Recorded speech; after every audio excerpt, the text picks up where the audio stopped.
अगर बुआ जी ने कुछ कहा है ऐसा तो मैं सुनने का प्रयास करूंगा बुआ जी ने क्या कहा है। मेरे खून के रिश्ते उनसे, चमड़ा तारना भी जानते हैं, उसका जूता बनाना भी जानते हैं, उसको पहनना भी जानते हैं, उसको सर में मारना भी जानते हैं। फांसी करा दो चंद्रशेखर को, दोबारा से कोई मुकदमा करके घटना करके उसमें राशुका लगा भेज दो, मूंछों पे ताव बरकरार रहेगा। 5 अगस्त को चंद्रशेखर रावण ने एक ट्वीट करते हुए लिखा था, भीम आर्मी और आजाद समाज पार्टी आज यानी 5 अगस्त 2020 को बहुजनों को देश का शासक बनाने का संकल्प करती है।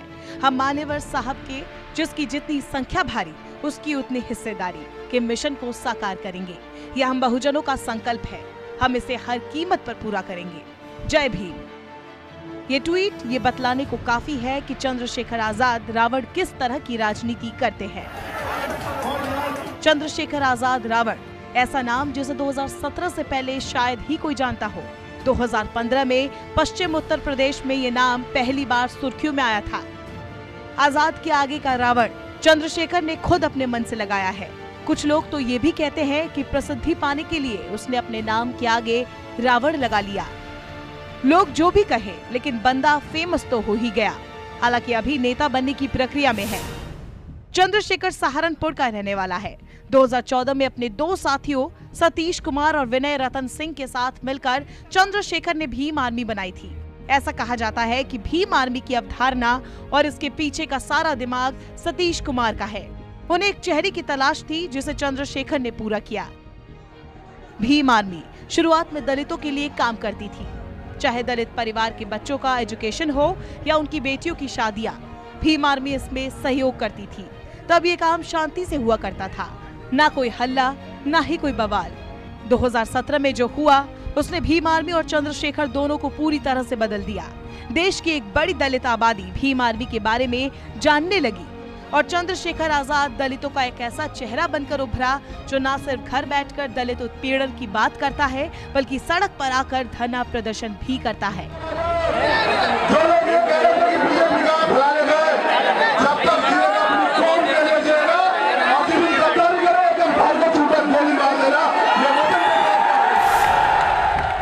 चंद्रशेखर का जन्म सहारनपुर में चटमलपुर के पास ढक्कुली गांव में हुआ था। चंद्रशेखर की जिंदगी में धड़कुली गांव का खासा महत्व है। 2015 में इसी गांव के बाहर चंद्रशेखर ने एक बोर्ड लगाया था जिसमें धड़काली वेलकम टू यू ग्रेट चमार्स लिखा था। रावण के इस कदम से गांव में दलितों और ठाकुर के बीच तनाव पैदा हो गया था। चंद्रशेखर की सुर्खियां बटोरने और एक दलित युवा नेता बनने की कहानी यही से शुरू होती है। चंद्रशेखर की पूरी कहानी जानने से पहले उस घटना को जानना जरूरी है जहां से चंद्रशेखर की शुरुआत हुई। 5 मई 2017 को सहारनपुर से 25 किलोमीटर दूर शब्बीरपुर गांव में राजपूतों और दलितों के बीच संघर्ष हुआ। इसमें 25 दलितों के घर जला दिए गए और एक शख्स की मौत भी हुई। हिंसा के विरोध में दलितों ने प्रदर्शन किया। पुलिस ने 37 लोगों को जेल में डाल दिया। 300 लोगों के खिलाफ मुकदमा दर्ज किया गया। चंद्रशेखर ने अपनी ताकत दिखाते हुए दिल्ली के जंतर मंतर पर पुलिसिया कार्रवाई के खिलाफ प्रदर्शन किया था। इस दौरान रावण ने 37 निर्दोष दलितों की रिहाई की मांग की। साथ ही कहा कि अगर इन्हें रिहा किया जाता है तो मैं आत्मसमर्पण कर दूंगा। तो 4 बंदी से पूछा आपका भाई क्योंकि यहाँ तुम्हारे बीच में आना था, कायर नहीं हुआ। देहरादून से लॉ की पढ़ाई करने वाले चंद्रशेखर खुद को रावण कहलाना पसंद करते हैं। चंद्रशेखर इसके पीछे की वजह भी बताते हैं। वो कहते हैं रावण अपनी बहन शूर्पणखा के अपमान के कारण सीता को उठा लाता है, लेकिन उनको भी सम्मान के साथ रखता है। भले ही रावण का नकारात्मक चित्रण किया जाता रहा हो, लेकिन जो व्यक्ति अपनी बहन के सम्मान के लिए लड़ सकता हो और अपना सब कुछ दांव पर लगा सकता हो, वो गलत कैसे हो सकता है। चंद्रशेखर को अब तक किसी चुनाव में सफलता नहीं मिली है, लेकिन राजनीतिक तौर पर यूपी की सियासत में खासकर पश्चिमी उत्तर प्रदेश में वो हाल के दिनों में दलितों के रहनुमा बनकर उभरे हैं। मायावती बेशक दलितों की सबसे बड़ी नेता है, लेकिन 2014 के लोकसभा चुनाव के बाद लगातार उनका ग्राफ गिरता जा रहा है। बीजेपी और कांग्रेस को सियासी तौर पर तब फायदा होगा जब मायावती कमजोर होंगी। फिलहाल चंद्रशेखर के मुकाबले मायावती के सामने ऐसा कोई भी दलित नेता नहीं है जिसकी इतनी फैन फॉलोइंग हो। 2019 के लोकसभा चुनाव से ठीक 1 महीने पहले योगी सरकार द्वारा रावण को रिहा करना उनकी ताकत को दिखाता है।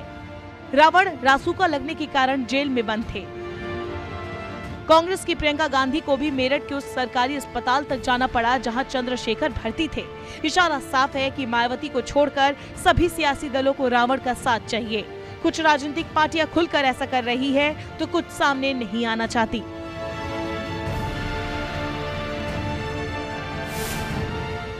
वकालत की पढ़ाई करने वाला चंद्रशेखर रावण अमेरिका जाकर बड़ा वकील बनना चाहता था, लेकिन एक बार पिता को सरकारी अस्पताल में इलाज कराने के दौरान उसने जो दलितों की स्थिति देखी, उसके बाद उसने दलितों के लिए ही काम करने की सोची। देश भर में दलितों की कुल आबादी 25,09,61,940 है। 2011 की जनगणना के मुताबिक देश की कुल आबादी में 24.4% हिस्सेदारी दलितों की है। ये आंकड़े चंद्रशेखर के दिमाग में जरूर होंगे और इन आंकड़ों का अंकगणित भारत की सभी सियासी पार्टियों को भी मालूम है। यूपी की सियासत में सभी दलों को ये मालूम है कि मायावती को जितना नुकसान होगा उन्हें उतना ही फायदा, और मायावती तभी कमजोर होंगी जब चंद्रशेखर मजबूत होगा।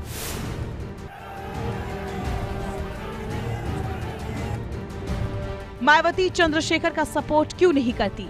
क्यों वो हमेशा चंद्रशेखर के खिलाफ ही बोलती है? खुद सुनिए चंद्रशेखर का जवाब। लेकिन SC/ST समाज की बड़ी नेता मायावती भी हैं। आपके लिए खुलकर कभी उन्होंने क्यों नहीं बोला चंद्रशेखर आजाद रावण को जेल से रिहा करो? उन्होंने क्यों कहा कि RSS इसको बढ़ा रहा है?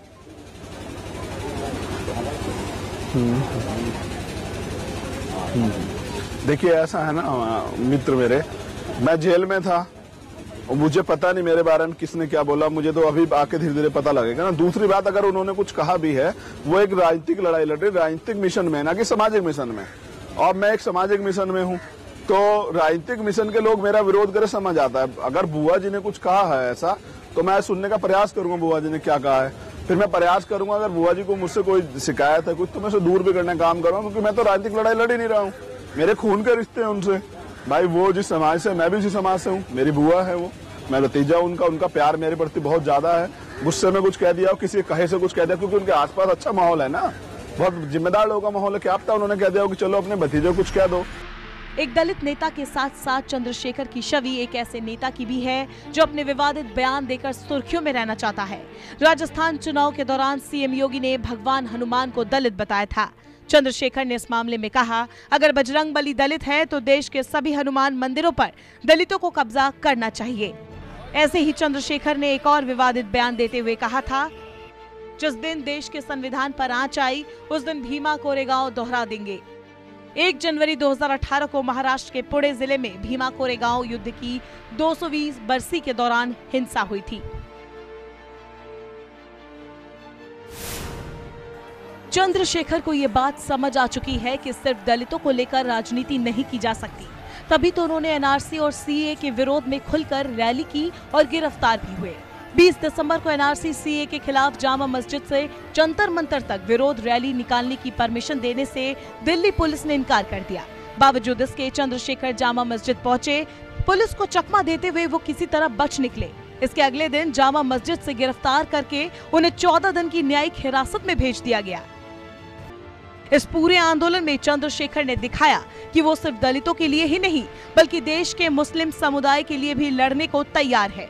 इस पूरे आंदोलन में चंद्रशेखर की भूमिका को पाकिस्तान के अखबार द डॉन ने प्रमुखता से छापा था और चंद्रशेखर रावण को दलित यूथ आइकॉन बताया था। अक्सर चंद्रशेखर की मूंछों को लेकर सवाल किया जाता है। उन्होंने सोशल मीडिया पर एक कैंपेन भी चलाया था कि सभी दलित युवा मूंछों पर ताव रखते हुए फोटो अपलोड करें। अपनी मूंछ पर ताव को लेकर क्या कहते हैं रावण, सुनिए। आपकी लोकप्रियता है, युवा जो है वो आपको बहुत फॉलो करते हैं, और आपकी ये जो मूंछों पर जब ताव दे के चश्मा पहन के जो फोटो खिंचवाते हैं वो बड़ी लोकप्रिय हो रही है। अच्छा, ये हाँ, ये तो भैया हमारे यहाँ खानदानी है, तो अभी में ऊंचे लोगों ने वो करवा दी। हमारी तो दलितों पे तो पुरानी है पगड़ी, और ये अभी तो लागू कर रहे हैं ना पुराना कल्चर। ये कहते हैं ना कि पुराने कल्चर में, जब पुराना कल्चर लागू कर रहे हैं, चमार, वाल्मीकि, कुर्मी, कोरी, धोबी, जो इनके काम है, कहते हैं अपने अपने काम करो। मैं कह रहा हूँ चमड़ा तारना भी जानते हैं, उसका जूता बनाना भी जानते हैं, उसको पहनना भी जानते हैं, उसको सर में मारना भी जानते हैं, सब कुछ जानते हैं। अभी हम उसको देख रहे हैं ना कौन सा काम सही रहेगा। कोई घबराने की बात नहीं, मूंछे पे ताव बरकरार रहेगा। मैं आपके माध्यम से कहना चाहता हूं, फांसी करा दो चंद्रशेखर को, दोबारा से कोई मुकदमा करके घटना करके उसमें राशुका लगा के भेज दो, मूंछों पे ताव बरकरार रहेगा, झुकने का मतलब नहीं बनता है। बहुजन मूवमेंट के साथ खड़ा हुआ हूँ, ईमानदारी से खड़ा हुआ हूँ, ईमानदार लोगों से उम्मीद करता हूँ कि वो साथ दे और लड़ता रहूंगा आखिरी सांस तक। देश की राजनीतिक व्यवस्था में दलितों को समुचित प्रतिनिधित्व दिलाने के लिए रिजर्वेशन का प्रावधान किया गया है। इनके लिए लोकसभा और राज्यों की विधानसभाओं में सीटें रिजर्व है। 543 सदस्यीय लोकसभा में 84 सीटें एससी समुदाय के लिए आरक्षित है, जबकि 47 सीटें एसटी के लिए। सभी राज्यों की विधानसभा की बात की जाए तो 607 विधानसभा सीटें एससी के लिए रिजर्व है और 554 सीटें एसटी के लिए। ऐसा नहीं है कि चंद्रशेखर आजाद रावण जो लड़ाई लड़ रहा है वो आज से पहले किसी ने नहीं लड़ा हो। बदलाव एक स्वाभाविक प्रक्रिया है जो निरंतर चलता रहता है। चंद्रशेखर रावण को कुछ लोग बदलाव की तरह देख रहे हैं, एक ऐसा बदलाव जो दलित राजनीति में नया है। पहले ये लड़ाई संसद और विधानसभाओं में लड़ी जाती थी, रावण ने इसे सड़क पर ला दिया। दलितों के उत्थान में रावण की जो विचारधारा है उसमें एक प्रकार की आक्रामकता है जिसे दलितों की एक बड़ी युवा आबादी पसंद कर रही है। चंद्रशेखर की तरह एक और युवा नेता है गुजरात का, जिग्नेश मेवानी नाम है उसका। दलितों की लड़ाई लड़ता है लेकिन बिना बवाल के, बिना कोई शोर शराबे के। चंद्रशेखर लोकप्रिय है लेकिन उनकी अब तक की राजनीति में जितना शोर है उतना ही विवाद भी। जिस दिन ये दोनों पीछे रह जाएंगे, राजनीति में चंद्रशेखर बहुत आगे होंगे, खासकर देश की दलित राजनीति में। उन्होंने तो पढ़ा होगा, हमारे डीएनए में हमारे बाप ने लिखा था।